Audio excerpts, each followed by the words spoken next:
This segment sponsored by John Dillon and Dillon Law Group. Do you have legal matters that involve anything gun-related? Well, you need to call attorney John Dillon. If you got problems involving these new red flag laws, what about gun registration questions? How about transportation questions? Maybe you aren't sure that your guns comply with California law. You need to call our trusted firearms attorney, John Dillon. John Dillon is right here in Carlsbad and specializes in California gun laws. Give him a call at 760-642-7150 or visit the website at DillonLawGP.com. All right, so we got a little bit of bad news. It's not terrible news. It's not terrible news. It's just a little speed bump, shall we say. A little speed bump. We had to postpone our Second Amendment celebration dinner yet again. So the new date is May 1st. Don't worry. If you bought a ticket, all you have to do is move the event on your calendar to May 1st. Yeah. It's the same time, the same venue, and everything's the same except for the date. But if you do need a refund, email us and we'll get you taken care of. Right. But you're not even cashing these checks that other people have already sent in, right? I don't know what you mean by that. Well, I mean, are they still just sitting in the bank waiting for the prom? Well, we have to put deposits down. Oh, I got you. Okay. Vendors. Well, I just wanted to bring it up because some people may not know. I didn't care to ask. Yeah. Because I was, my little table. It is what it is. I don't have to do it again, so I'm thrilled. Yeah. I mean, the money raised. We have an election here coming up, so the money we raised, we help support candidates and all kinds of stuff. So, it's an important fundraising event for us for sure. But if like I said, if you for whatever reason, no questions asked, you need a refund, great. If not, then, hang out with us and just wait. Yeah, just wait. Come on May 1st. We've actually had a couple people that said, you know what, I'm just going to buy a table next year, keep my donation, and I'll repurchase a table next year. Well, and let me ask if you want to do that, great. Let me ask you a question. Because, I don't have a lot of money, so I bought a little table. When I get close to the prom, can I upgrade? Heck yeah, that's a great idea. Yeah. So if anybody out there bought a base table and you want a champagne or a wine, then you can upgrade. Yeah, if you bought a basic table and come next year, you want to upgrade the table, no problem. Well, here's the thing: the champagne table costs. Champagne table is $3,000. It's normally $5,000. So $3,000. $3,000. I already paid $1,000, so I only have to pay another $2,000. There you go. I like the way You'll roll. get champagne and all kinds of benefits. Oh, and you get to sit up front. You get to sit up front, and you get raffle tickets. Exactly, a huge package. Because you've only got 2 or 3 raffle items, right? No, we have a whole lot of prizes: live auction and silent auction, and all kinds of really cool prizes. And enough information to choke a horse. If you want to know something about the gun, say you're coming to the prom, because I'm bringing a couple people that have never shot before. And I feel that's the type of people you need to bring to the prom. Well, more importantly, you don't have to be a gun nut to have fun. That was my whole point. So, yeah, they're going to have a ball. They're going to have a lot of fun. We have a lot of funny things. They happen. And a lot of cool people to talk to. There's a lot of movers and shakers in town. That normally, when would you ever have an opportunity to meet the mayor of Coronado, for example? I've had a ton of people who told me that their wife, they have to go to fundraising dinners and political dinners, all year long, and that the only one their wife wants to go to is gun prom. That's my wife. Yeah. In fact, half the people at our table are her friends. I don't think she had the table full before I got to it. So, and it's going to. I'm not complaining. It's going to be me and a whole all women. It's an all women's table, basically. Yeah, I mean, it's a dinner, but it's a celebration. It's a party. And by the way, it's not a rubber chicken dinner, because the dinner we had last time was awesome. Yeah, they do a really good job. Town and Country do a fantastic job. So, all right, we had to move it. I got to tell you, I really thought we were going to be all done with this by now. And you can start for next year. Yeah, well, and then, we actually spoke with Supervisor Gaspar and Jim Desmond and some folks at the county, and they're basically saying, I said, all right, well, maybe I should just postpone this till January. Mm-hmm. They said, nope, we're not going to be done by January either. Really? They are telling me that the state is not done with this mess, this ridiculousness.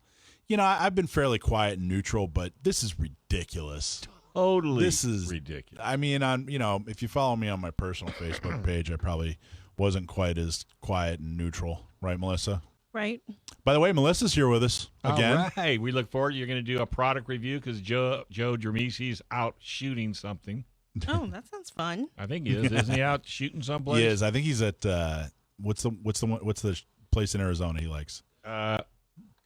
Gunsight. He's at Gunsight. He's shooting. He's going to be there all week. Yeah, so he's going to be happy. Nice. So we brought Melissa in. Melissa is going to do a fantastic gear review later. Yep. Yeah. And we're going to talk to her all along the way. She got to come back because I made a really horrible joke in the last radio show. A dad joke? A dad joke. And Melissa laughed. And I said, all right, we got to get her back. Yeah.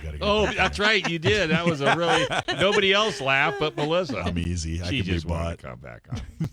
Another newsome thing. I don't know if you realize it, but put a for sale sign on your Buick.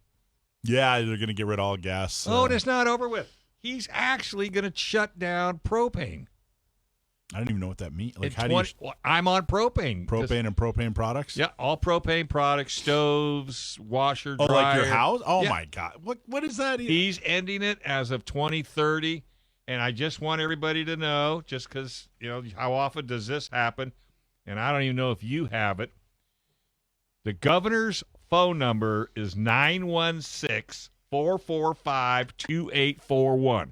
If you don't like what this guy's doing, call him. Is that his cell phone, I hope? I wish. Taking away propane and cars that burn gasoline. It's one of those, I just don't even believe it. Like, I read the story like everybody else. But you didn't believe it. I just thought, this isn't good. There's no way. But you know what? You never know.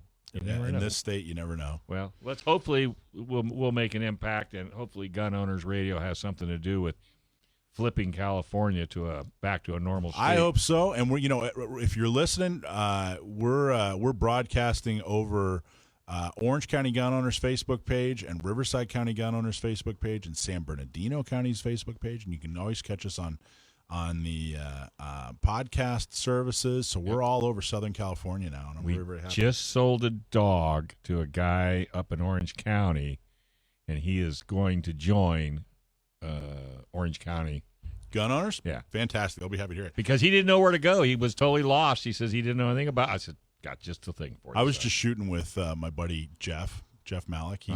He's one of our board members for San Diego County Gun Owners. He was telling me, he goes, I really like the show. He said, the only problem is every week I go out and buy whatever the heck you guys review or talk. He said, it's the most expensive radio show. I know. That's terrible. Wow, and then Dr. David Schlereth, he's going to go out and buy a Cali key. He was like, yeah. He's going to go out and buy a Cali key. He was shooting with us too. So the message is getting out. Well, folks. Between me getting members and you selling product, this is going to be a very profitable show. Well, we got a bunch of stuff coming up. John Dillon is going to talk about a big development with the assault weapons ban lawsuit. He'll be up later in the show. We have Greta Morchel. She's going to talk about the handgun roster and is it sexist? Is the handgun roster sexist? We're going to talk a little bit about that. And then, of course, the very talented and wonderful Melissa Lee is going to do a product. What product are you reviewing? The Stopbox. The Stopbox. And you'll have to stay tuned to find out what that is, because when you hear about it and see it, because we are Facebook Live, so get on Facebook. Our engineer is doing an absolutely fine job, Rich. We can't thank him enough, and we're going to take a quick break. You're listening to Gun Owners Radio, FM 96.1, AM 1170. The Answer.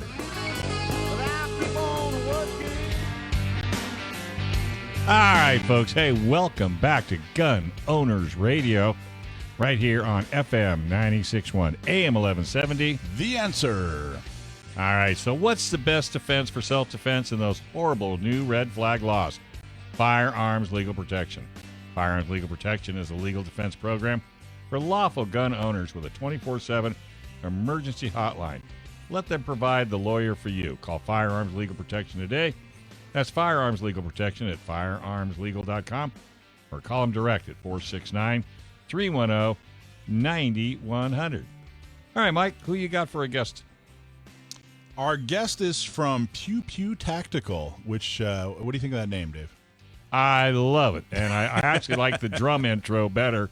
It sounds like a Harley Davidson. That band was. That was Van Halen. That was Van Halen. Awesome. We played a little Van Halen on the break for you. God, we were talking about all kinds of cool stuff. Anyway, Pew Pew Tactical, very, very awesome. John Currie is on with us from Pew Pew Tactical. John, are you there? I am. How's it going, guys? Good, man. How are you? Not too bad. Hanging in there. So explain to all of us, I know, but tell everybody who doesn't know, what's the meaning behind Pew Pew Tactical?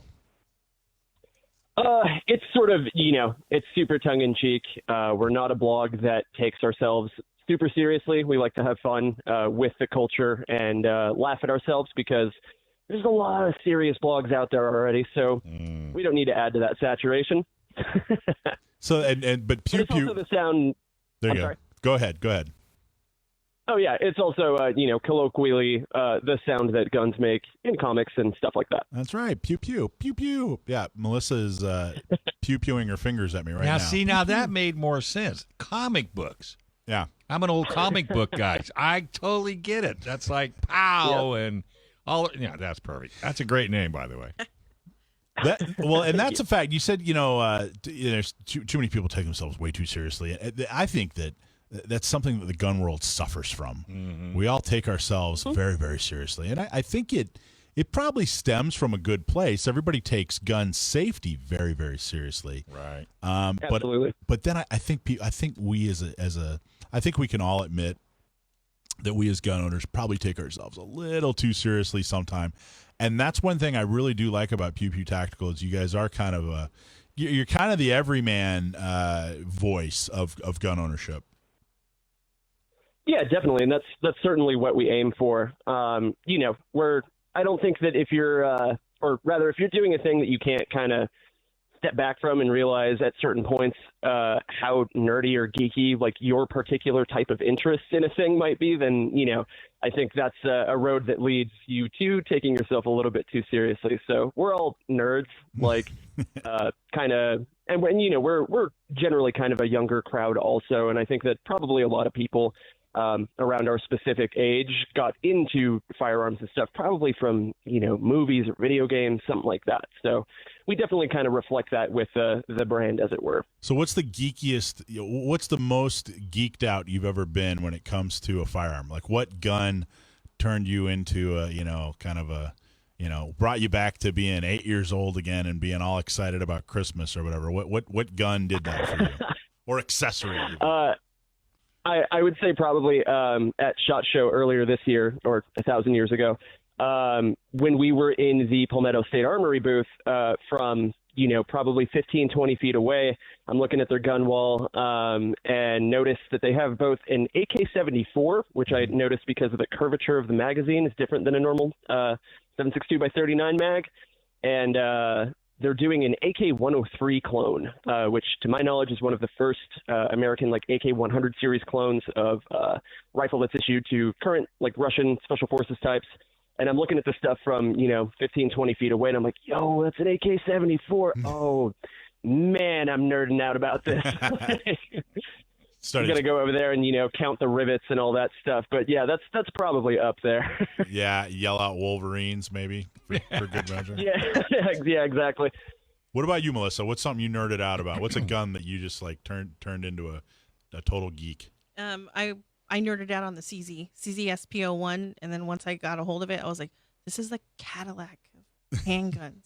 I went from Glock 19 to CZ SP01, and then I did the I Cajunized it out with a pro kit, and then got some different sights on it, put optics on it. Yeah. So I just kind of nerded out on that. That's like going from a Ford F-150 to a Ford Lariat. So you're not going to ask me about my gun? All right, go ahead. What did you nerd out about, And Dave? You might know the nomenclature because I can't remember what it is, and I don't want to make a complete fool out of myself. But in the military, they called it the grease gun. Yeah, for World War II era grease gun. World War II, Korean War, Vietnam War. I'm not that old. I think it originated. It's the one that had the handle where you could literally pull the handle out and take the whole gun apart. You know what I'm talking about? Yeah, the M3A1. That's sure it. It was like a 45. Yeah, and you could fire it and literally hold it out, and it would just float. It was the best gun on. Why I didn't steal one is beyond me, because everybody else did. They were all bringing guns home, but that's my favorite. It still is. I'd like to get one today. Well, I really tell everybody what exactly. So what do you do? Well, you referred to Pew Pew Tactical as a blog, but I don't think that does it any justice. I think it's a lot more than that. But tell everybody, if you've never heard of Pew Pew Tactical before, how do you describe Pew Pew Tactical to people? Yeah, what's your mission statement? Well, basically, my boss, Eric, who is our founder, got into guns like a little bit later in life. And, he's digging through all of these like ARFCOM forum posts from forever ago, trying to figure out, this like general chunk of knowledge about what's the best gun to get into if you're a first timer, stuff like that. And as he was doing that, a lot of his friends were, because he took the lead, getting into it with him, and he kind of just got tired of like having to answer everybody individually. So the blog actually started because he just wanted like a central place for all of that information to live, so he could just send his friends over to like, hey, here's this list of stuff I compiled, have fun. From there, we've kind of grown into kind of carrying that same spirit of like, there isn't really a great centralized place where like a lot of really basic gun knowledge lives, and to kind of spare beginners or intermediate like level shooters from having to go hunt through forums for a million different people's opinions, we kind of just put it in a nice little place for you.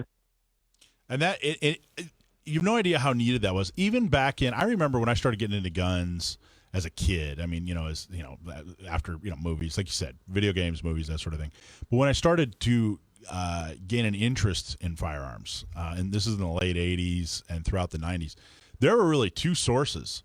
There was Soldier of Fortune magazine, and, and there was Punisher comics, which is kind of funny, but really that was your only outlet. That was it. But Punisher comics were actually a really good resource because they would give all kinds of really good, accurate information on firearms. You forgot one of your major outlets. I can't believe it. What's that? What? Red Dawn. Yeah, well, Red Dawn. Yeah, exactly. The movie Red Dawn. I mean, he talked about that last week for like 10 minutes. That was the spark that that was the spark that caused the fire. But the nitty gritty info was and Soldier of Fortune magazine. I don't know if anybody, you guys even remember Soldier of Fortune magazine? Yeah. I mean, it was. I remember those covers for sure. Yeah. Yeah, it's not a good. First off, I was, a 12-year-old shouldn't be reading Soldier of Fortune magazine.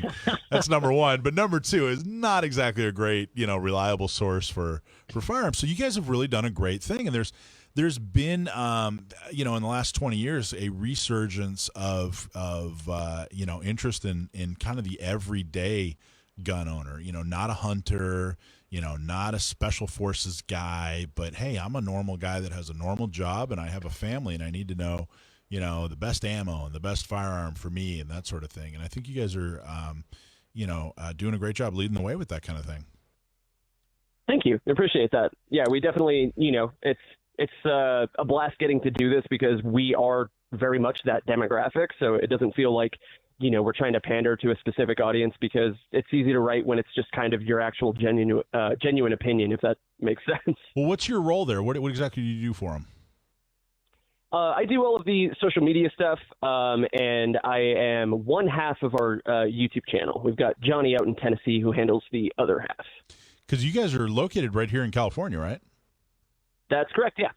And that's something I wanted to get into depth in the next segment. What's it like being writing about guns and living in California? I mean, there's probably a lot of content that is California specific, but I would imagine, 49 other states or whatever, it doesn't apply, or 48 other states. I guess a couple other places have similar laws. But what kind of challenge is that when you guys are producing content, when you have such different, readership? Somebody in California, their gun ownership experience is so completely different than somebody in Oklahoma. What kind of challenge does that bring?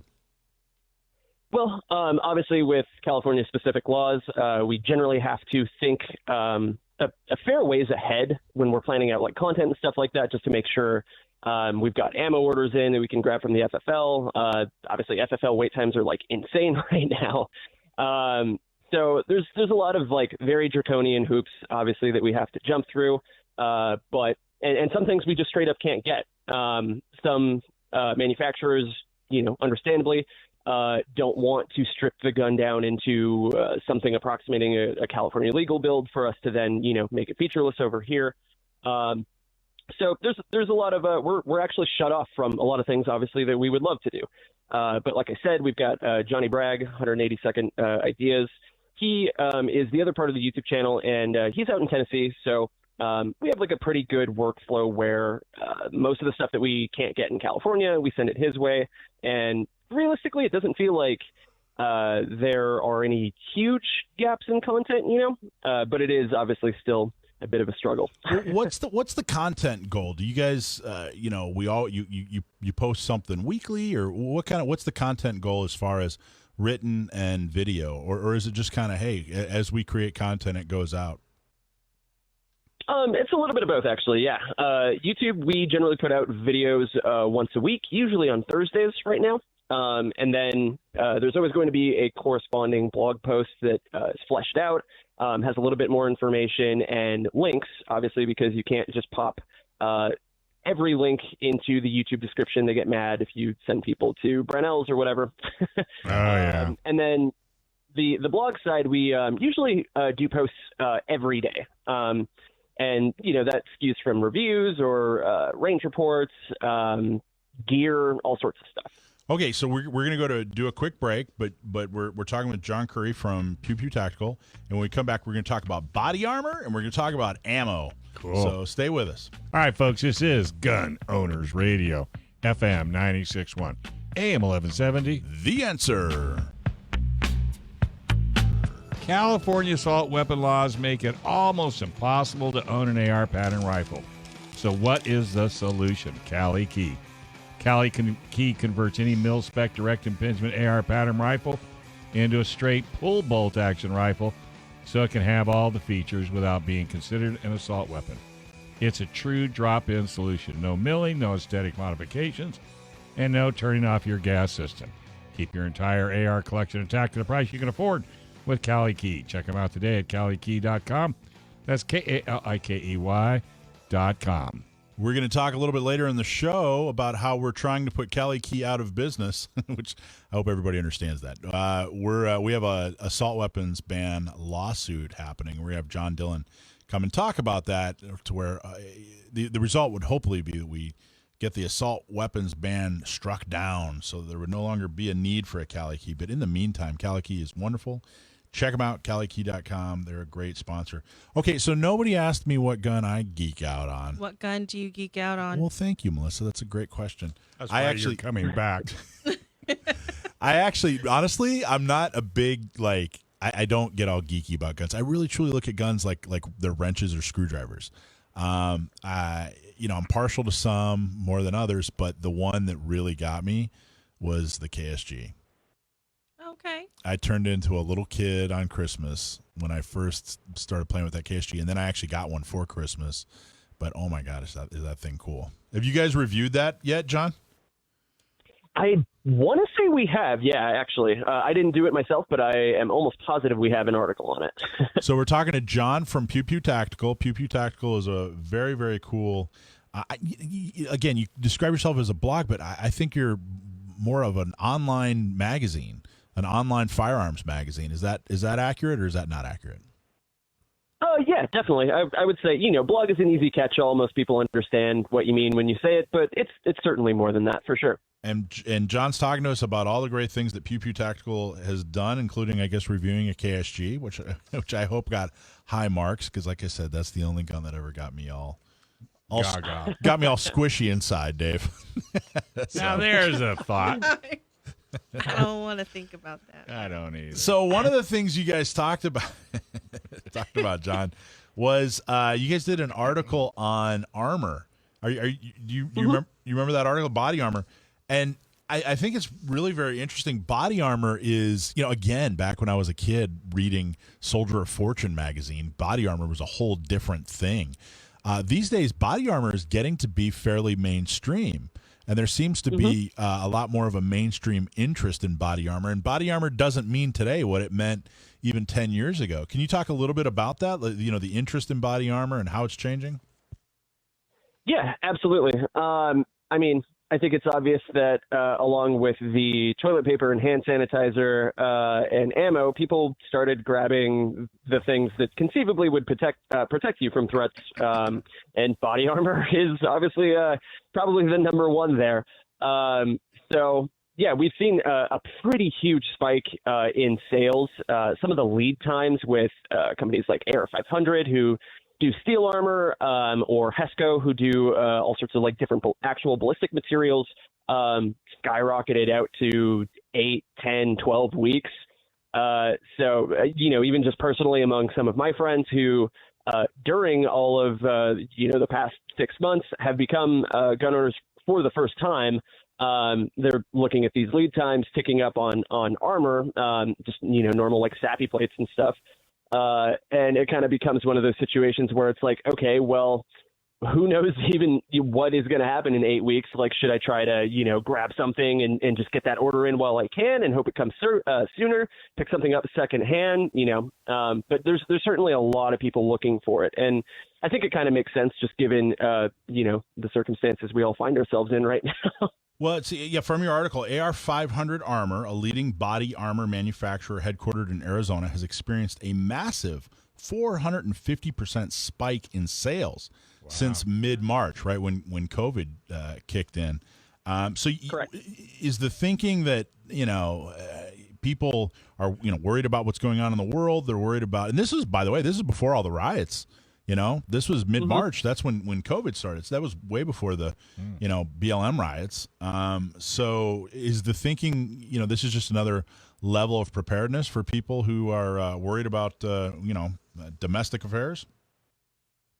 Yeah, absolutely. I think that a lot of people's opinions on firearms in particular probably have changed.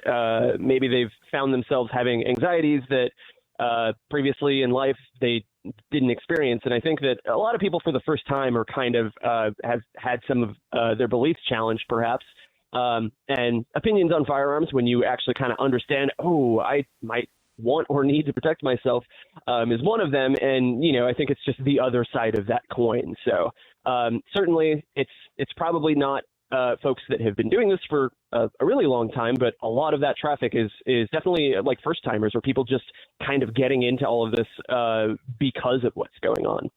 And this is, again, in the article, this isn't as complicated as it used to be. Body armor, from what I'm gathering in the article and what I've seen personally, is, it's not some big, bulky, you don't have to look like the Michelin Man to wear body armor anymore. I mean, you can pretty much fit it under a dress shirt or in a backpack or something like that. I mean, it's actually fairly comfortable. Yeah, I think that, the kind of the mainstream guy on the street can be wearing body armor and you may not even notice. Is that the way the industry's going? Well, you don't look like a SWAT officer wearing it, right?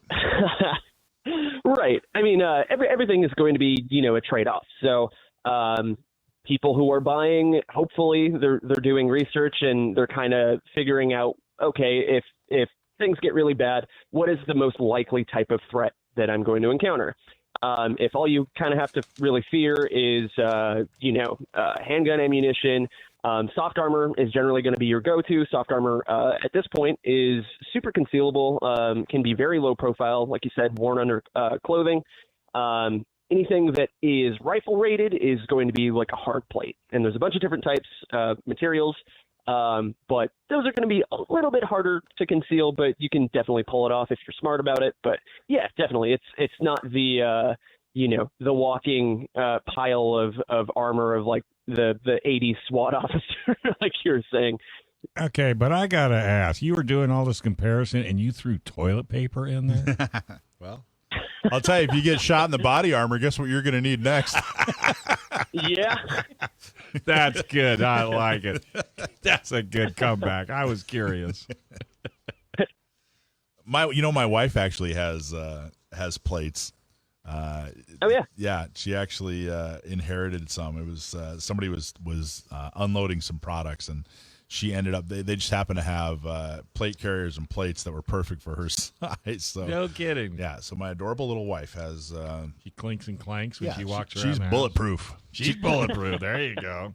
So what's going right on? We have a couple more minutes, John. Tell us what you know, and everybody knows that ammo. I mean, I'm seeing 50 round, a box of 9mm, 50 rounds, going for $50 right now, and it's insane. I mean, those who aren't familiar, box of 9mm should be $15, not 50, or maybe 16 or 17. So what is really going on? Not just we all know, hey, a lot of people are buying ammo. There's an ammo shortage. And I think a little bit of that it made itself worse. People would go out and buy ammo, and that would make more people go out and buy ammo. So there was definitely a spike in demand. Some panic driven, some functional driven. But what's actually going on? What's really happening in the ammo industry that's creating a shortage? Well, that's certainly, obviously, people emptying the shelves is part of it. But even, looking along like the lines of online ammo, a lot of people are, if you're familiar with computer programming, there are a ton of people running scripts on certain retailer pages that are either going to automatically add the items to their cart and check them out, or just give them a notification. So the reason, or one of the reasons rather, that the price of, like you said, 9mm going for $1 a round right now, is because even on the online side, people are snagging stuff in an automated process before anyone has a chance to, check out manually. So that's certainly part of the problem as well. You know who's laughing at all of us is everybody that owns a 40 cal, because there seems to be tons. For the last few years, we've all turned on 40 cal guys. 45 and 9mm guys have all turned on the 40 cal guy. And now it's the only thing left on the shelves is 40 cal. So from your article, Yep. I just want to. There's an article about ammo, and they touched on guns as well. Because one of the other reasons that ammo is so short is there are this huge influx of gun owners all of a sudden. According to the National Shooting Sports Foundation, there are more than 2.5 million new gun owners in the first half of 2020 in America. Looking at the National Instant Criminal Background Check System, which is commonly referred to as NICS. There are 3.9 million background checks conducted in June. 3.9 million just in the month of June. That's the highest amount ever since it began operation in 1998. So clearly there's a huge demand, and it just looks like the supply just can't keep up. Are there problems with raw material, or is it really just a supply side problem? Or I should say a demand problem. Yeah, it's the demand is obviously unprecedented. I've heard kind of whispers that some people are kind of banking on early 2021 for stuff to calm down, but realistically, I feel like everyone's just kind of making educated guesses at this point. But yeah, definitely. Obviously, with a huge influx of people grabbing stuff in very common calibers like 9 or 5.56, 223. That just immediately sapped pretty much the nationwide ammo supply, and the rest of us are left kind of figuring out if it's worth it to, snag even inflated prices when you see them, because they're not $1 a round.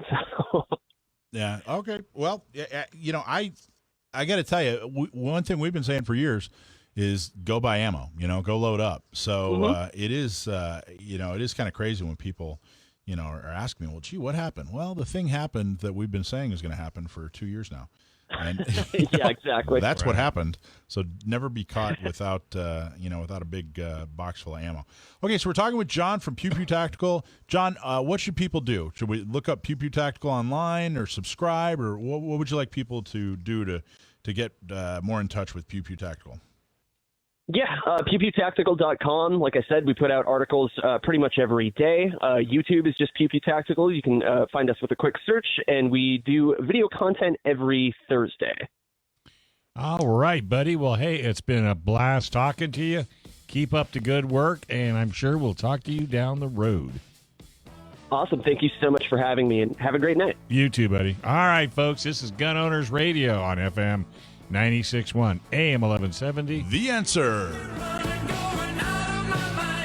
Well, get ready for some exciting news.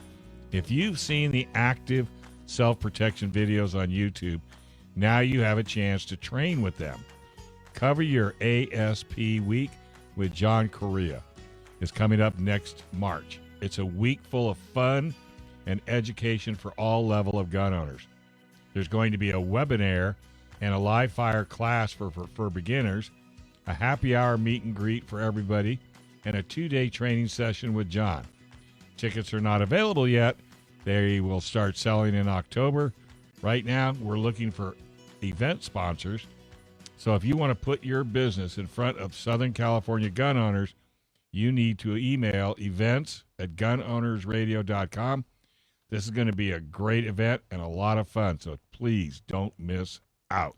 That's right. It's actually Cover Your ASP Week. Well, I didn't want to say I that. know.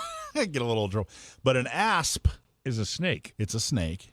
But you didn't think I knew that? I did. No, I knew you knew it. I knew you knew it. But I know lots of those guys. it's also active self-protection. So that's the name of John Currie's company, Active Self-Protection, and shortened to ASP. But an ASP. I was giving John the benefit and just being polite. I appreciate that. You're ever the gentleman, sir. An ASP though is important. I guess it's he was saying that an ASP, the type of snake, only attacks defensively. You know, it's not an aggressive snake. There you go. So that's why he used ASP or an ASP for his logo. So John, how much smoke are we blowing? No, he's not on. Oh, I thought he was going to be on. No, he's not on. But he is going to be our guest for Cover Your ASP Week, which is coming up in March. And Melissa, have you seen John Currie? Haven't you? Do you watch him? I've seen him a couple times, yes. I got to tell you, probably the most functional of all these video blogs or all these guys that review and give training and whether it's on Instagram or YouTube or wherever they do it. I really think that John is probably the most useful information. He tends not to really do a lot of reviews on products.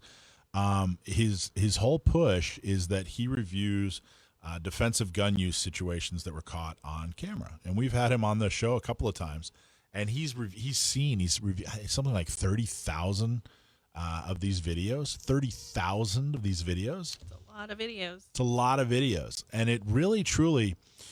When we ask people, because you can get your CCW in San Diego now. You have your CCW, don't you? Yep. You can get your CCW in San Diego now.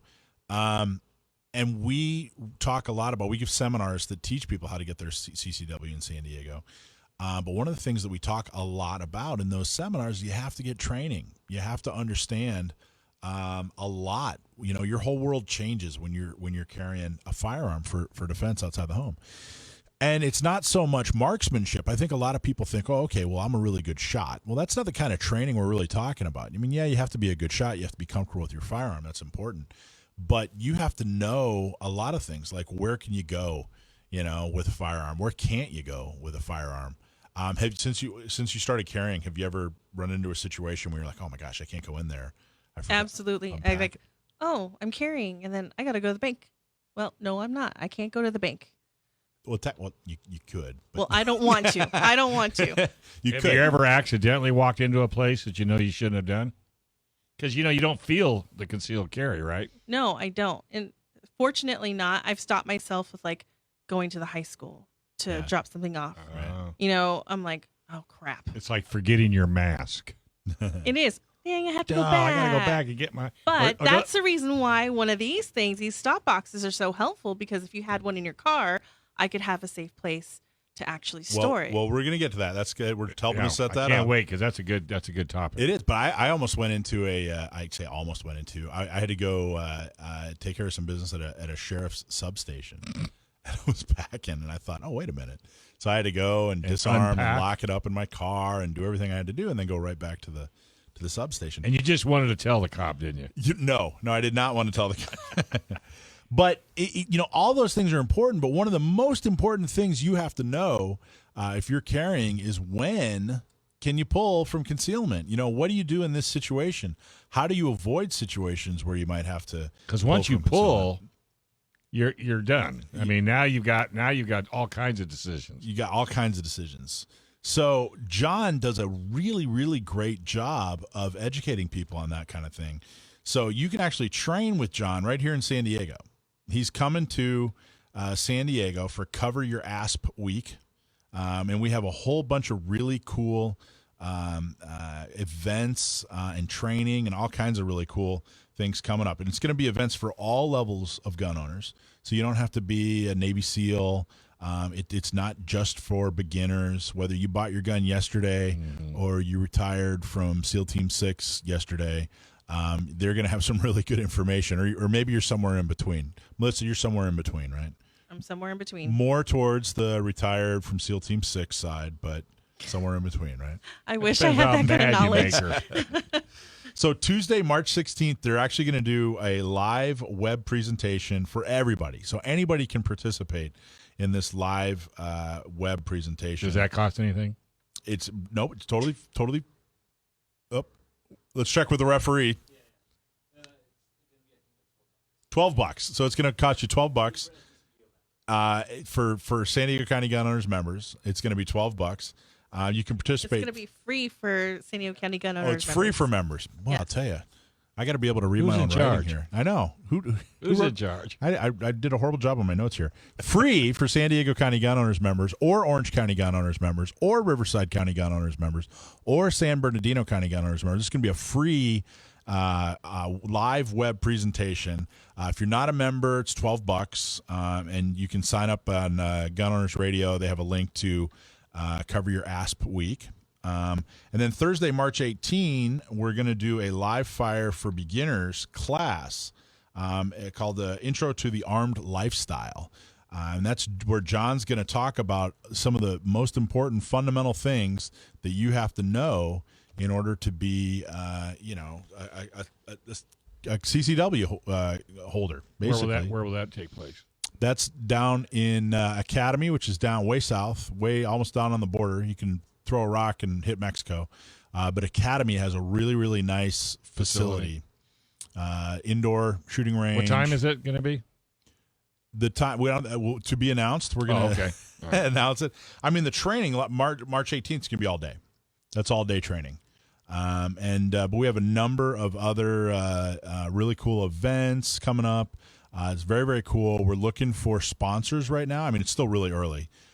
So we're looking for more sponsors right now. So if you want to expose your business to a bunch of dedicated gun owners, then we're looking for sponsors right now. Is that weapon air sponsorship as well as live fire sponsorship? Exactly.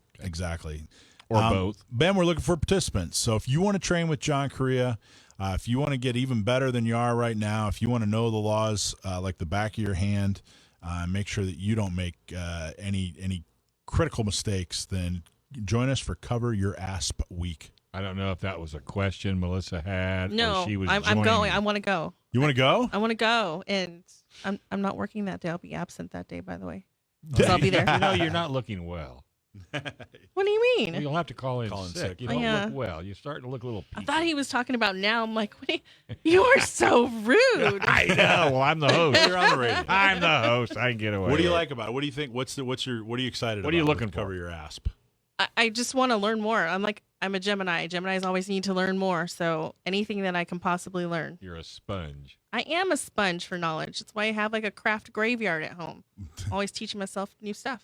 And just to let you know, it's not Gemini specific. You don't have to be a Gemini. You can be a Leo. You can be a Leo, an Aquarius, Sagittarius. A little kid. No. Yeah, whatever you want to be.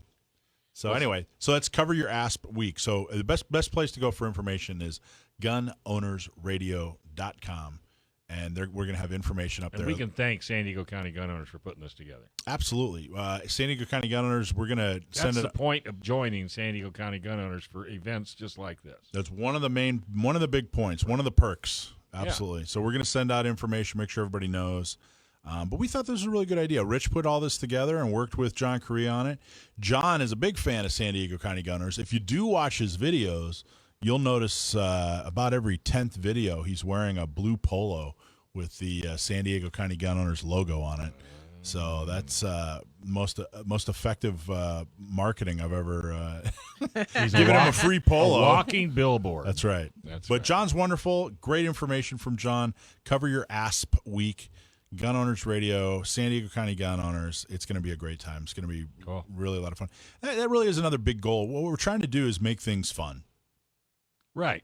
Exactly. The gun community, we take things very seriously, and we should. We should take things seriously like safety and politics. But when it's time to have fun, let's have some fun. Right. Let's learn how to, do all this right. Let's learn how to, do the things you're supposed to do when you're carrying a firearm, but let's have fun doing it. So that's the point. And the more you practice and the more you have fun, if, heaven forbid, a situation does crop up, you'll be ready. Exactly. Instead of being shocked and having to try to remember what am I supposed to do next. Yeah. And, San Diego, there's so little to do anyway. Sure, you can surf or mountain bike or eat a burrito or go downtown. We don't have a football team. Yeah. That's right. No more football team. No more football. So we're always looking for something to do because there's just nothing to do here in San Diego. Anyway, it's boring. So this is one of the many. Add this to your. Honestly, I want gun ownership, CCWs, and gun classes to be just as popular as surfboards and burritos in San Diego. They should be a bucket list. Well, I think it should be a part of your life. I think it should be a part of your everyday life in San Diego. Especially if you're going to carry a gun or own a gun. Yeah. You can't just buy it and then forget about it. Yep. Yeah. And if you can have fun doing it. In fact, I think we're even, speaking of being very San Diego, we're having street tacos, right? I knew there'd be Yeah, we're serving food street involved. tacos. All right, we're going to have a street taco. Then we're going to get back and do radio on Gun Owners Radio, FM 96.1, AM 1170. The Answer. Hi, folks. Welcome to Gun Owners Radio on FM 96.1, AM 1170. The Answer. Self-defense and emergencies can happen to anyone, and unfortunately, the justice system may not be on your side. While you protect your family and property, U.S. Law Shield is here to defend you 24/7, 365 days a year with comprehensive self-defense coverage at an affordable price. Bad guys don't take days off, and neither does U.S. Law Shield. Get a plan from U.S. Law Shield. Check them out today at uslawshield.com. All right. Hey, we got Melissa Lee, and she's standing in for Joe Germisi. I am. And you're going to talk about a piece of equipment called the Stopbox. Tell us about that. Stopbox is basically a safe that's completely mechanical, which is nice because what happens when you run out of batteries in your safe? What happens when you don't remember the combination when you're panicked? And what if you had one that was unlocking with a key and you're fumbling with a key? How long is it going to take you to get into the key? Correct. Yeah. So it's completely mechanical with just a combination of buttons that you press with your fingers. So no electricity required to open up the safe. And when you say a combination, I mean, you have to push, you just push them all at the same time? Well, whatever combination you want. Like, you can make up this combination right here. So you set your combination. First and third and... Yes. So if you guys are on Facebook right now, you're seeing my gun in here. It's my concealed carry, but it's completely unloaded. So the combination, it looks like it's a series of buttons. You push one button with your thumb, and then you have 4 buttons for your other fingers. Yeah, and you can set it yourself. And you set it yourself. Yeah. I bought this myself because I needed something just, quick and easy to get into. I saw commercials for it. I'm like, okay, I want one of those. So I tried it out. I like it. It does really well. By the way, I want to mention that we have a Stopbox raffle. So all you have to do is subscribe to our email list, and we will pick a winner, announce it on our next show. And all you have to do is go to Gun Owners Radio website and scroll down to the bottom, click on the subscribe to newsletter link. And the discount code is GOR Golf Oscar Romeo 15. So GOR 15 for 15% off on the website, stopboxusa.com. So right now, how long does that last, that promo code? Do we know? Rich, so for at least for the next couple of weeks, if you go to buy a Stopbox and you put GOR, you'll get 15% off. This is, very, very cool. If you're on Facebook right now, this is your raffle right here. she pointing at the right camera? Can you see that really well? Good. Can you see it? All right. So what do you like about it? Why should people have a Stopbox, first of all? It's just easy to get into. It's fast. It's fast to get into. It really is. It really is fast. Here's one thing, though. I'm right-handed. So we had that kind, yeah. Right. So I have to, no matter what, I wish they would have had made the combination for left hands so I can open and grab at the same time. Right. So I'm right-handed. There's only buttons on the right side. I open. I have to drop the lid and then grab the gun. It's good for left-handers, though. Yeah, because if you turn the gun over like you were grabbing it with your left hand and you had it closed, I can then, you know what I mean? Yeah. And what's nice, it has like the rubber feet. It doesn't move. I was wondering because it's not flying all over the place. Yeah, it doesn't move. It's nice. There's like rubber feet on the bottom. Yeah, that's pretty. And it's pretty easy. So it holds the gun, extra magazine. And if you're looking at this is just my trigger guard for my tactical yoga pants. It has a built-in holster in my yoga pants. So I have to put a trigger guard in there, so I use this.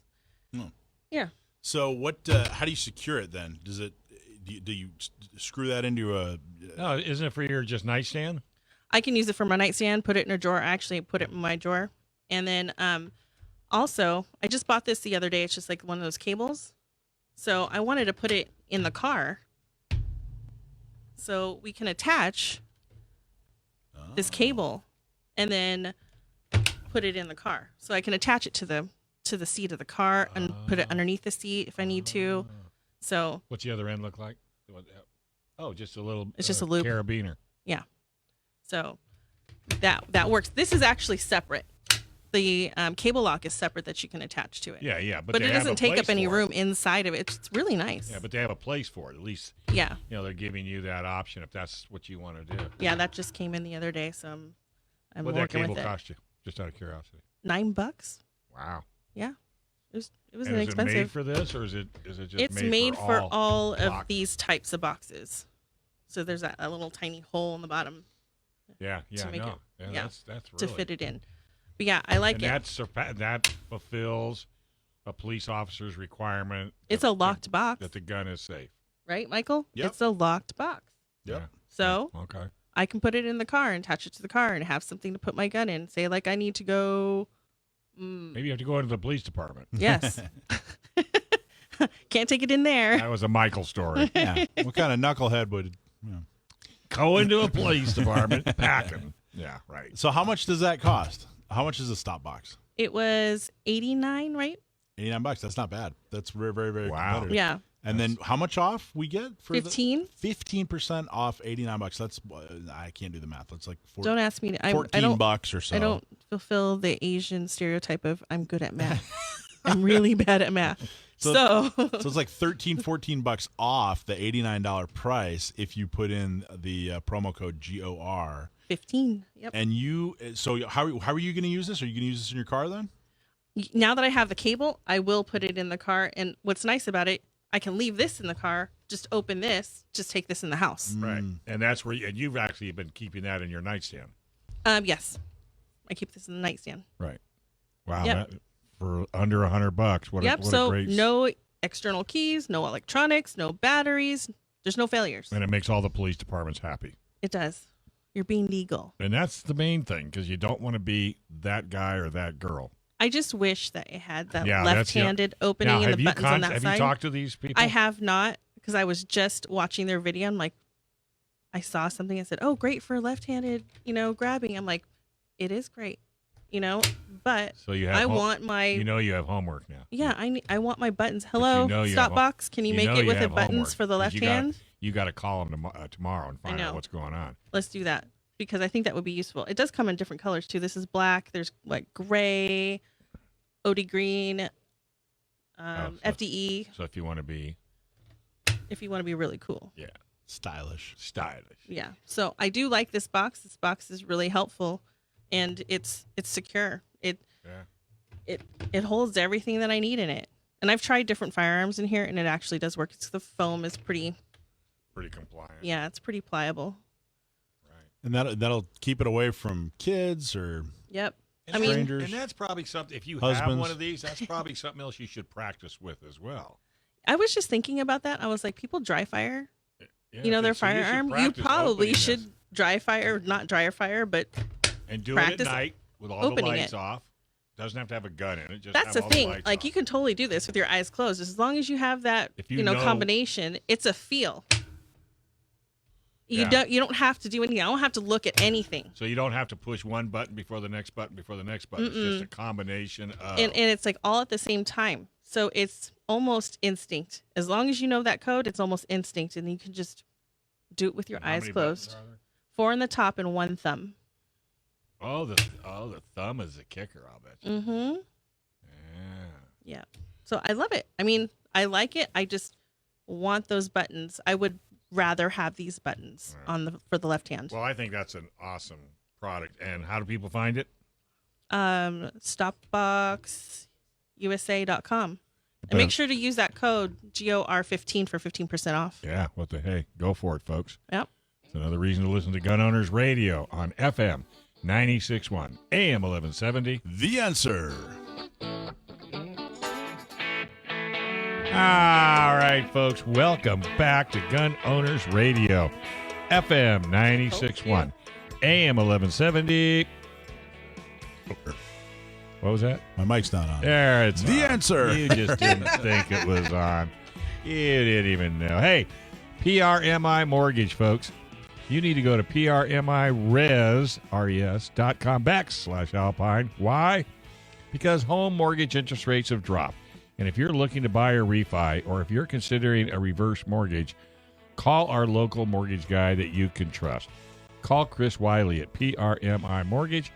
For nearly 25 years, Chris has been helping local San Diegans with all their mortgage needs. Give Chris a call at 619-722-1303 or just go to primeres.com/Alpine.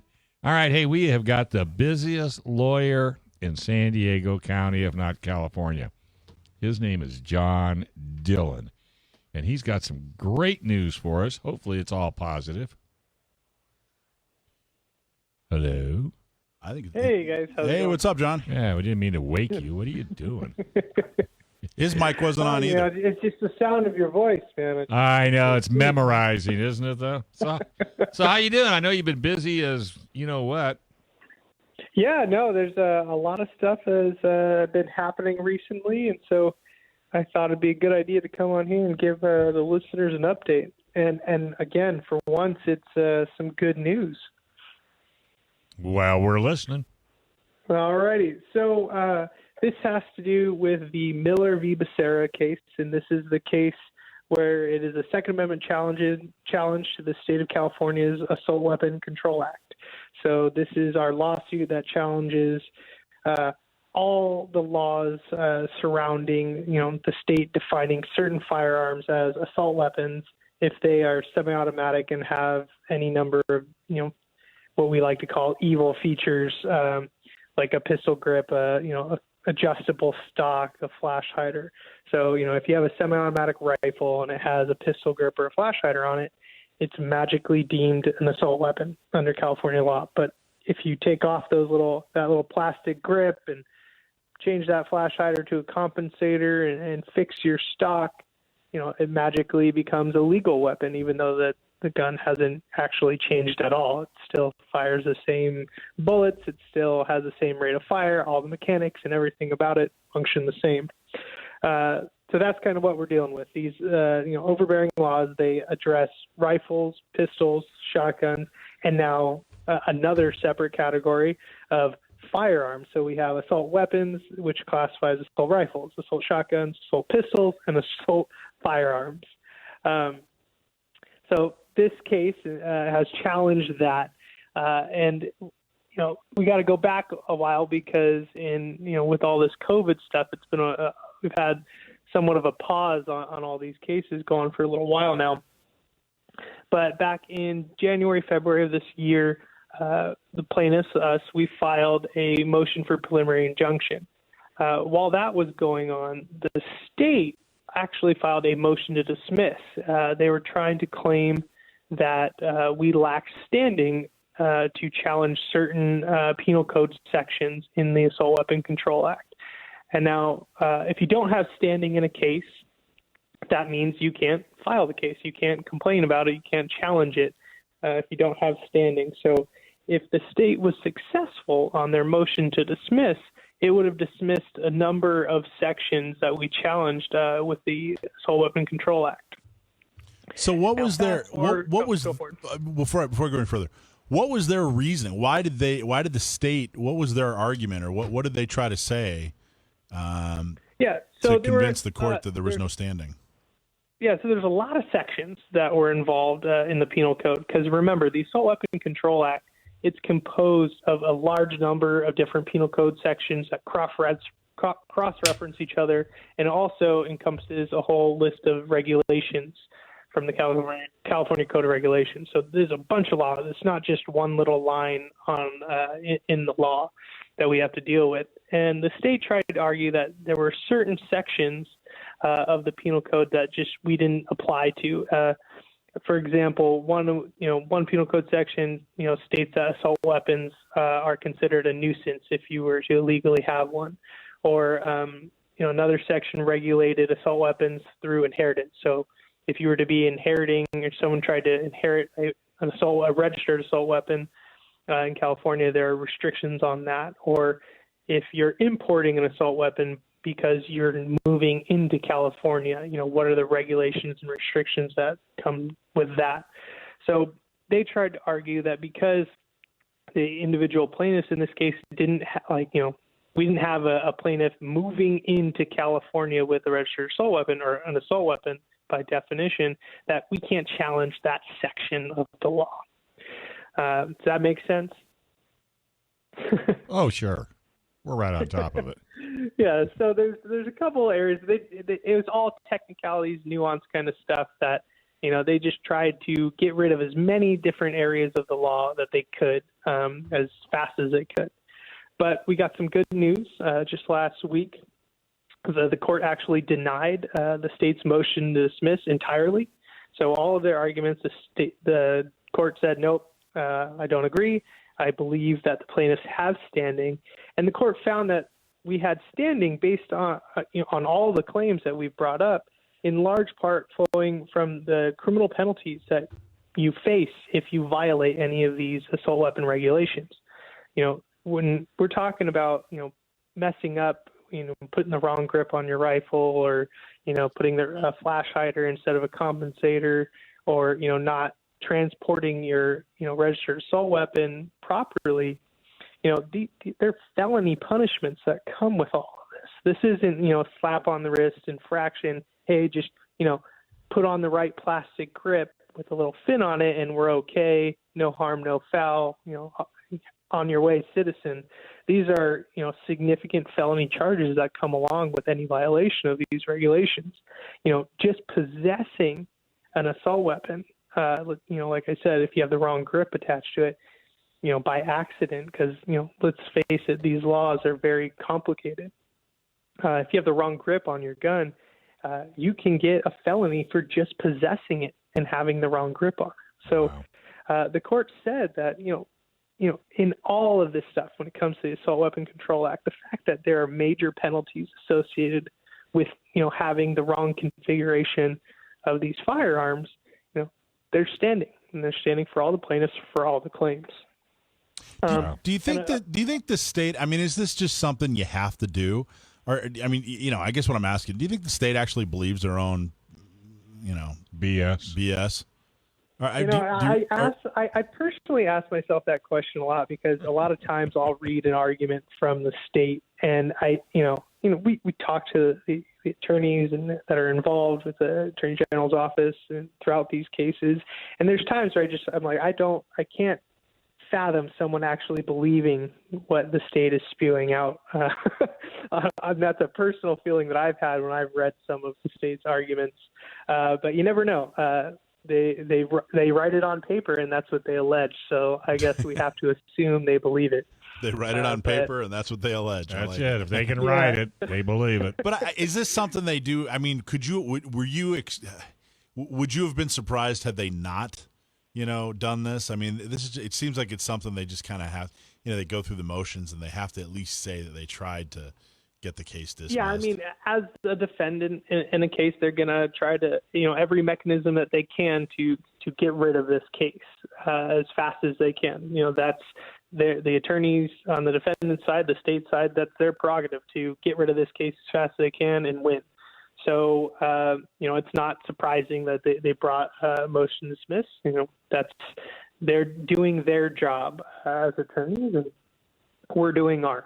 Well, yeah. So, the state or the court denied this thing, and one of the more interesting, sentences that the court wrote in this order, and I encourage everyone to go on firearmspolicy.org/Miller or /Miller.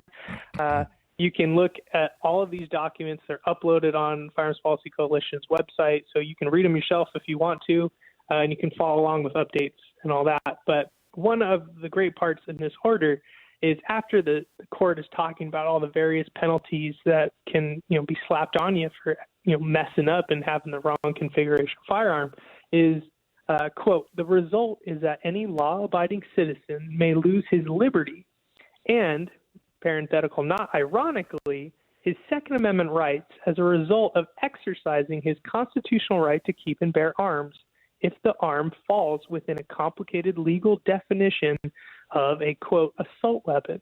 If ever the existence of a state statute had a chilling effect on the exercise of a constitutional right, this is it. So I found that a very important quote in that order, because it's showing that, look, the fact that these penalties get levied on law-abiding citizens for technicalities, that in and of itself, that shows that this whole structure is meant to keep people from exercising their rights. Wow. So were you surprised that you guys basically won on this little battle? I'm not surprised, because, we wouldn't have brought this challenge if we really didn't believe that it was an unconstitutional regulation restriction on our Second Amendment rights. Gotcha. I firmly believe with every fiber of my being that the Assault Weapon Control Act is wholly unconstitutional and unlawful, and it should not be placed. It should not be here. It should be gone. It should be stricken entirely. Right. So I believe we have the strong, logical, more rational arguments that it's consistent with not only Constitution but with our United States Supreme Court precedent, Heller, DCV Heller. So I'm glad and very happy with this decision. I believe that the court made the right decision, and I think it'll be nice to keep moving forward on this case. All right. Hey, David Chong's not going to be able to call in. Do we want to hold him over? Yeah, we do. We have more to talk about. Yeah, because we'd like to get your opinion on the latest appointment to the grand jury, if that would be Supreme Court. Okay. Supreme Court. Yeah, sound good? Yes. All right, don't go anywhere. This is Gun Owners Radio, FM 96.1, AM 1170. The Answer. All right, folks. Hey, welcome back. You're listening to Gun Owners Radio, FM 96.1, AM 1170. The Answer. All right, Melissa, quick. How do we get a discount on that cool-looking safe? Oh, it's a raffle. We're giving it away. Oh, we're giving it away? Yeah, all you have to do is, just put your email in. And then we're going to pull on the them website. out of a hat? Yep. You just go to gunownersradio.com, sign up for their email address, and then you guys are going to pick a winner, and they're going to get a free Stopbox. Okay, John Dillon's sending us an email as we speak. Yeah. I have a funny feeling. You know what we're talking about, John? Have you ever seen a Stopbox? Yes, I have. We knew you would. I'm a gun owner, man. So I'm always looking at the new stuff that comes out, and I got kids, and so having a good place to quickly be able to get a firearm in case I need it while still having it safely stored is always a good thing for me. Absolutely. Hey, folks, thousands of new gun owners just found out what San Diego gun owners already knew. A.O. Sword Firearms in El Cajon has the widest selection of guns in the county. Hundreds of new and used guns in stock and everything you could want for an AR-15. A.O. Sword is also a professional gunsmith with a full machine shop for cleaning, repair, upgrade, customization, even Cerakote. Check out A.O. Sword on Facebook or aosword.com. Yes, Michael. So, John, we had a question come in, Yep. and it's perfect for an attorney, which I believe you happen to be. They wrote in and said, I went through an approximate 90-minute process at the local gun store yesterday to complete the paperwork for a private party transfer. One of the items the store required was paperwork stating that I had a gun safe at home, including the make and model. I don't remember this paperwork being required when I purchased a new pistol in July. I was wondering if you folks could comment on this. Is it required? Seems extremely intrusive to me. If you have time to address, I'd appreciate it. That comes in from a San Diego County Gun Owners member. So when you're doing a private party transfer, is it required that you prove? I think what they're referring to, John, is if you buy a gun. Gun safe affidavit. Yeah. Yep. Yeah. Can you go into that a little bit? Yeah, so part of California's restrictions and regulations on owning and even possessing firearms is when you purchase a firearm, you have, and if you don't want to have to buy an individual, I call them cable locks for your firearm, you can sign the gun safe affidavit form, which states that you have a specific DOJ approved safe at home in which you can properly, store your firearm locked up. And so you sign that stating, hey, yes, I am, agreeing and stating officially that I have one of these safes at home in order to safely, store the firearm. And I think when he bought his gun a few months ago, they probably just included a cable lock with it, so he didn't have to sign the affidavit at the time. It's probably why he didn't have to deal with that. Probably something along those lines, yeah. Well, there you go. You happen to send in the message at the right time. We happen to have an attorney here to answer. So you win a free hat? Oh, no, that's the wrong segment. That's the wrong segment. you did not stump Yeah, John you did not Dillon. stump John, so you don't get nothing. Yeah, stump my attorney. I like that. That's a new one. We got to start that. That's what he needs. Yeah, that could be fun. Yeah, So- that'll keep me on my toes. So just to recap the last segment, the assault weapons ban is going to court. You and some other attorneys are on the case. San Diego County Gun Owners and some other members of San Diego County Gun Owners are the plaintiffs. And if you guys win, obviously it's got to go through some appeals process. It's going to take a long time. This isn't going to happen tomorrow. But the idea is to get rid of the assault weapons ban in California. That's the idea. That's the plan. Okay. So what else? What about your other case? What's going on? Can you comment? What's going on with your Jones case? Jones, we filed a preliminary injunction, and we're still waiting on the decision from the court regarding that motion. So there's no real update there. But I do actually have an additional update for you guys on the Miller case. Okay. So again, going back to the assault weapon case, we got the order denying the state's motion to dismiss. And I think a lot of people are going to be happy to hear that we actually also have a hearing date for our preliminary injunction motion. They set October 19th. October 19th. 30 I got to slap on the monkey suit and go down to court. Yeah, you do. Hey, we got another. Yeah, so you got time for another question? Yeah, let's go for it. Greg wants to know, how can a state make laws that violate the Second Amendment?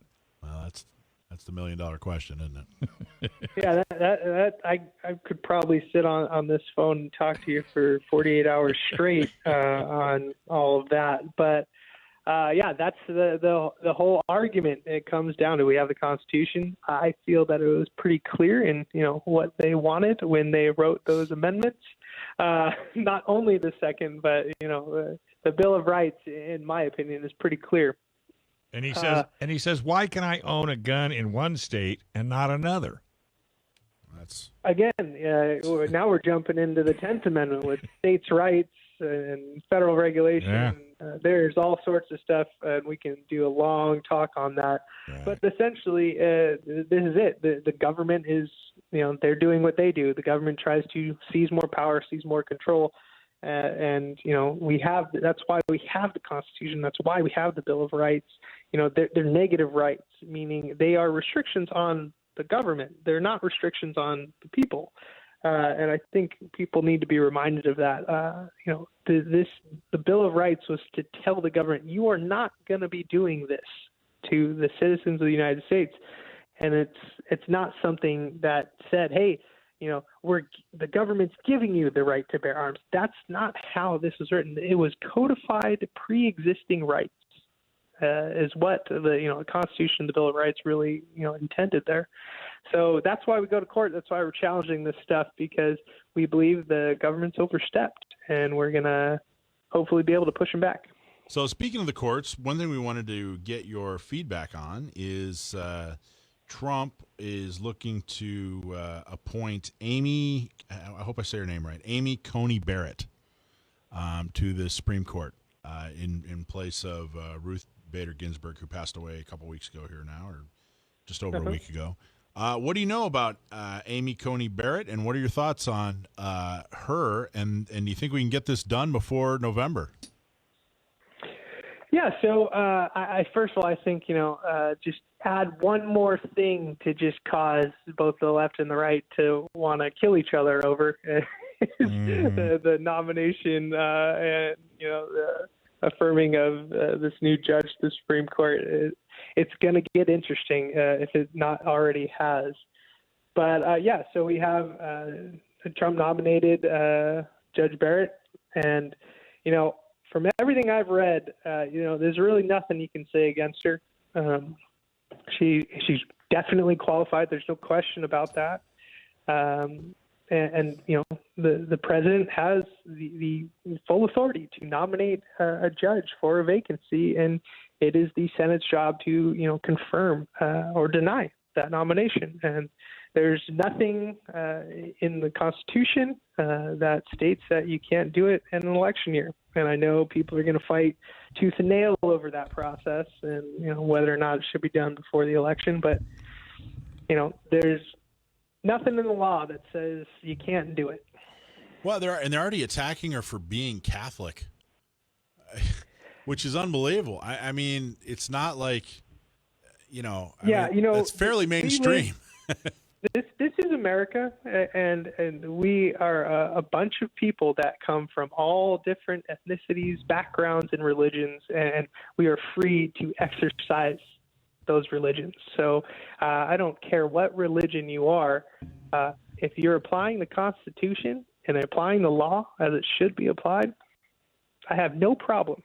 Right. And I've seen nothing that would indicate that someone's religion or this judge's religion has influenced the way she interprets the law. Frankly, I don't care what religion she is. It doesn't matter as long as she applies the law and the Constitution.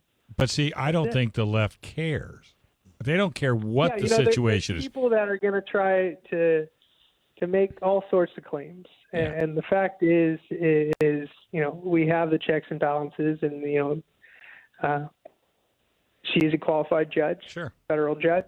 Yeah. She's been nominated, and if the Senate confirms her, then that's it. There's no argument, and that's it. And she signed out. She's decided in favor of the Second Amendment before, right? Didn't she sign on to a dissenting opinion somewhere along the way? Yeah, so it's pretty interesting. So that was one of the things, as soon as she was nominated, or even before that, people were kind of digging into her past decisions to try to get a feel for, where she stands on the Second Amendment. And there's a dissenting opinion written by her on a pretty interesting case, and it involves, felons. If you're convicted of a felony, you're prohibited from your Second Amendment rights for the rest of your life.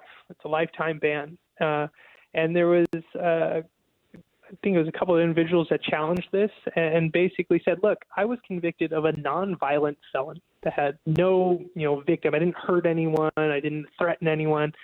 And so even though it was a felony, I shouldn't be prohibited for life. I've either done my probation or done my time. I'm, now a member of society. I have a job. I have a family. The fact that I had a nonviolent felony conviction years ago shouldn't prohibit me from exercising my rights.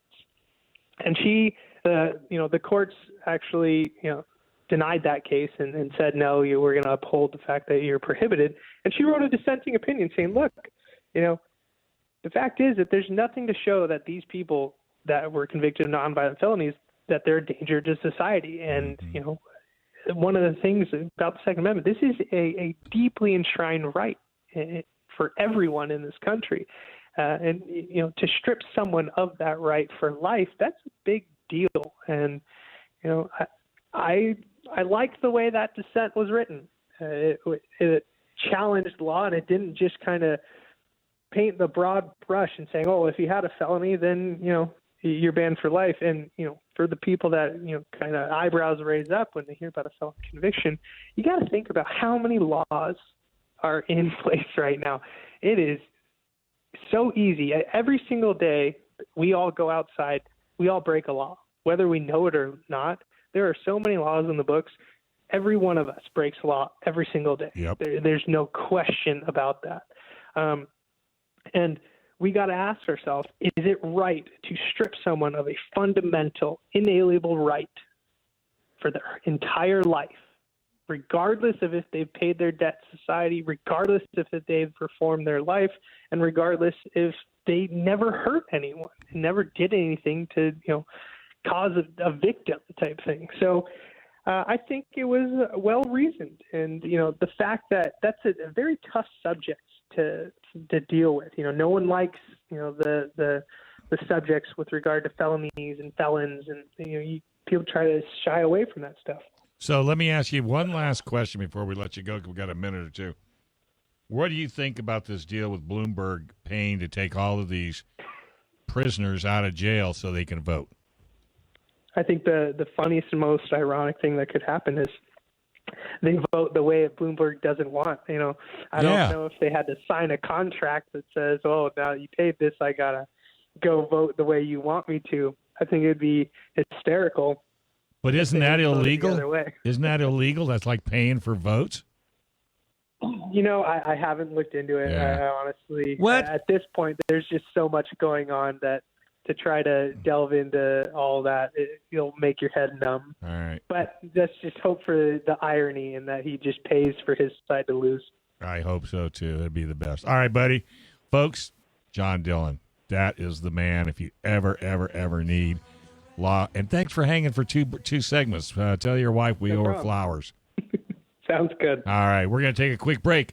You're listening to Gun Owners Radio on FM 96.1, AM 1170. The Answer.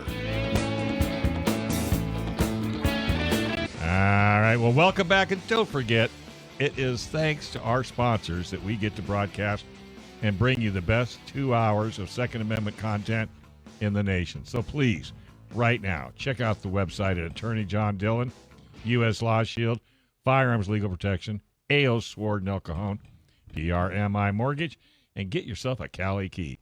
Need to find out more information on our sponsors? Simple. Go to gunownersradio.com.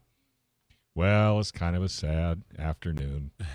Sam the gunman took the day off. He took the day off. But you said you filled it with a stellar guest. Heck yeah. Greta Morchel, are you on the line? I am. Greta is joining us. You got some big shoes to fill, young lady. That's all I'm saying. Greta is joining us. She is a 10-ring member of San Diego County Gun Owners. She is extremely active in the Second Amendment community.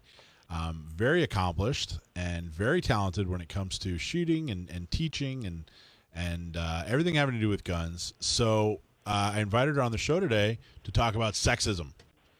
We actually just talked. Now, Greta, you're a woman. Correct. Good. We're off to a good start already. Proud, Melissa, yes. and Melissa, proudly feminine. there you go. And Melissa, you're a woman.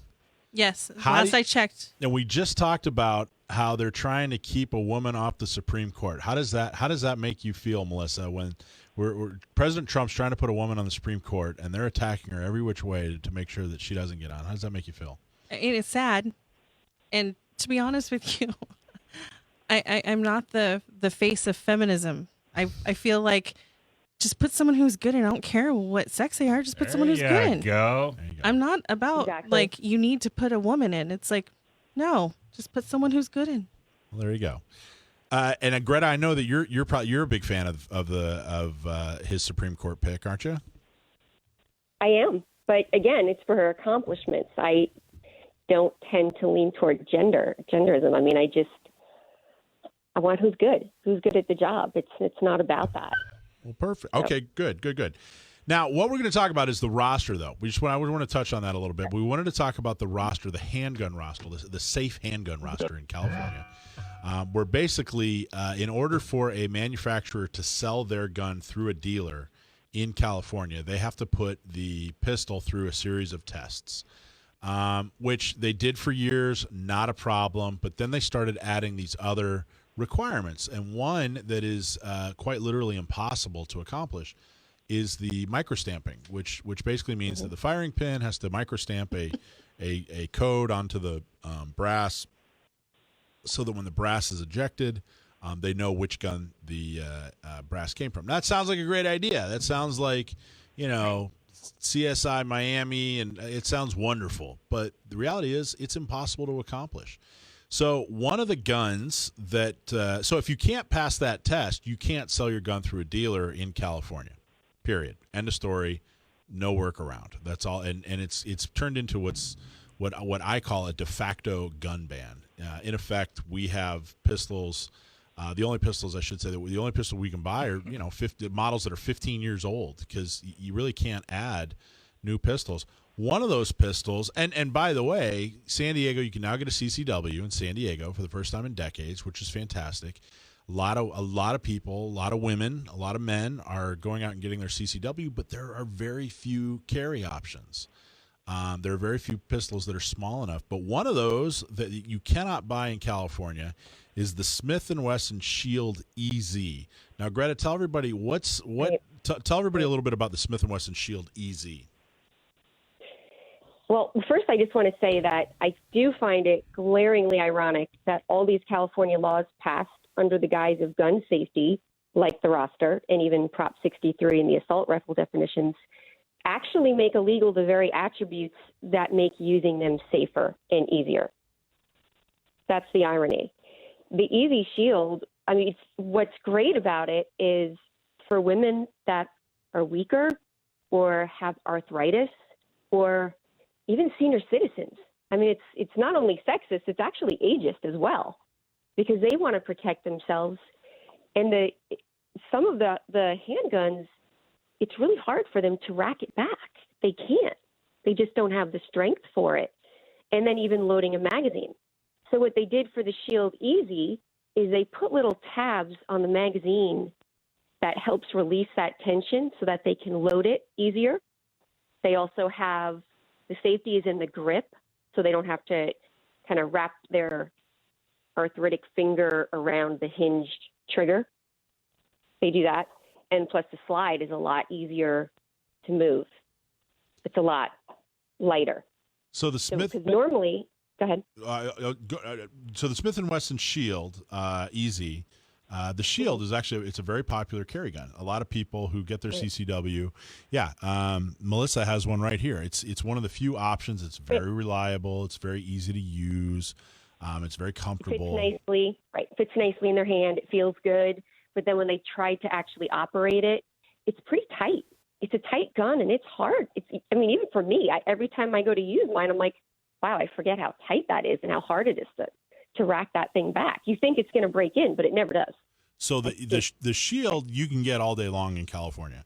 But what they did is they said, all right, well, we're going to make this thing a little more easy for people who maybe don't have the grip strength, so that they can, carry the same firearm, the same reliable, easy to use firearm that they can fit in a holster, in their purse or in their waistband, whatever. We're going to make it a little bit easier for them to rack the slide, to load the firearm, but the problem is the state of California said, nope, we can't sell that here because it doesn't have a piece of technology that is impossible to make and doesn't exist.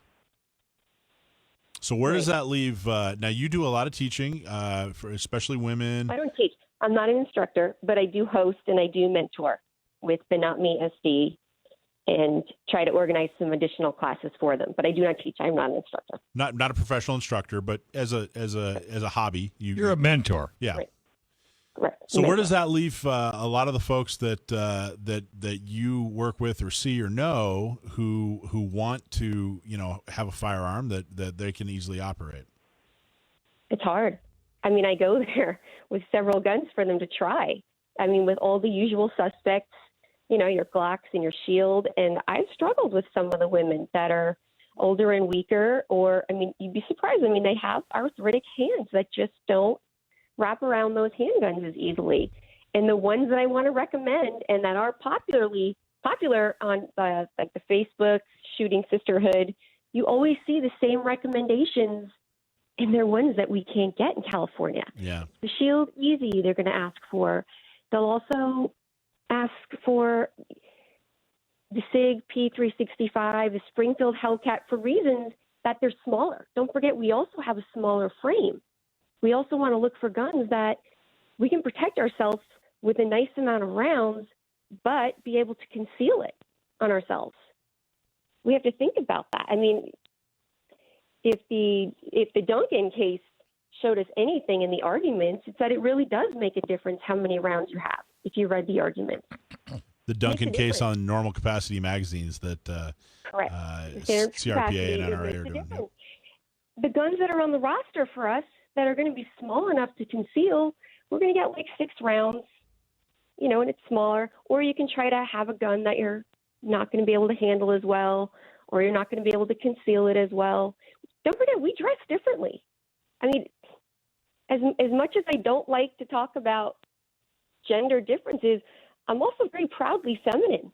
I want to still be able to dress like a woman and conceal carry. Mm-hmm. I shouldn't have to sacrifice that in order to protect my life, right? Right. I agree. That's the dilemma my wife is in. She cannot rack. I have a Smith & Wesson 9mm. She cannot rack it. I don't care. That's all about training too. So, yeah, I agree. Yes, because like I know that yes, the CZ, or not CZ, but Easy. the Shield 9, it is hard to rack. However, when I train people, and I know I've trained many people who were older too, and it is hard for them to rack, yes, but the technique that you use to show them how to rack differently, instead of a pull, I do a pull push with the grip hand. So it's easier to push with that hand than to completely rack it with just the one hand. So it's a different way of teaching. There's a different way of teaching, there's different techniques. But the point I want to make, and the reason I had Greta come on and talk about this, is that the argument for this safe handgun roster is that they want to make sure that they keep dangerous firearms away from people. Or the idea that if it's not on the safe handgun roster, that it's something exotic or dangerous or something like that. The reality is, no, that's not what's happening. It's keeping people away from modern technology. It's keeping people away from guns that are easier for them to rack, easier for them to use. It's not stopping crime. It's not stopping criminals. That's not why they're doing this. It has nothing to do with stopping crime. So, Greta, I appreciate you coming on the show. Thank you so much. I'm glad you could come on and talk about that, and thank you for all the volunteer work that you do for Not Me SD. You're absolutely wonderful. Thank you. And you filled Sam's shoes. You filled Sam's shoes perfectly. I just want you to know. But with heels. Thank you. But with heels. Exactly. Heels. Thanks, kiddo. Heels. All right, folks. Hey, if you're listening on Facebook, YouTube, on the podcast, make sure you hit like and subscribe. And please support our sponsors, Firearms Legal Protection at firearmslegal.com, San Diego County Gun Owners, SDCGO.org, U.S. Law Shield, Cali Key, PRMI Mortgage, the Dillon Law Group, and A.O. Sword. Thanks to Michael Swartz, Digital Master. Well, actually, it's not him. It's Randy that helped us out. So go to gunownersradio.com for podcasts and up-to-date information.